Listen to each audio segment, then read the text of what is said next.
এটার ভিতরে গিয়ে টান দেন এই ঠ্যাং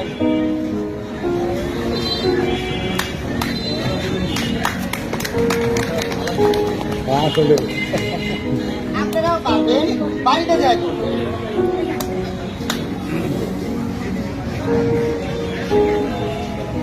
সহজ কিন্তু বাড়িতে থেকে করেন না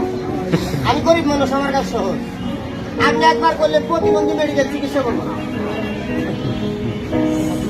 না দিবে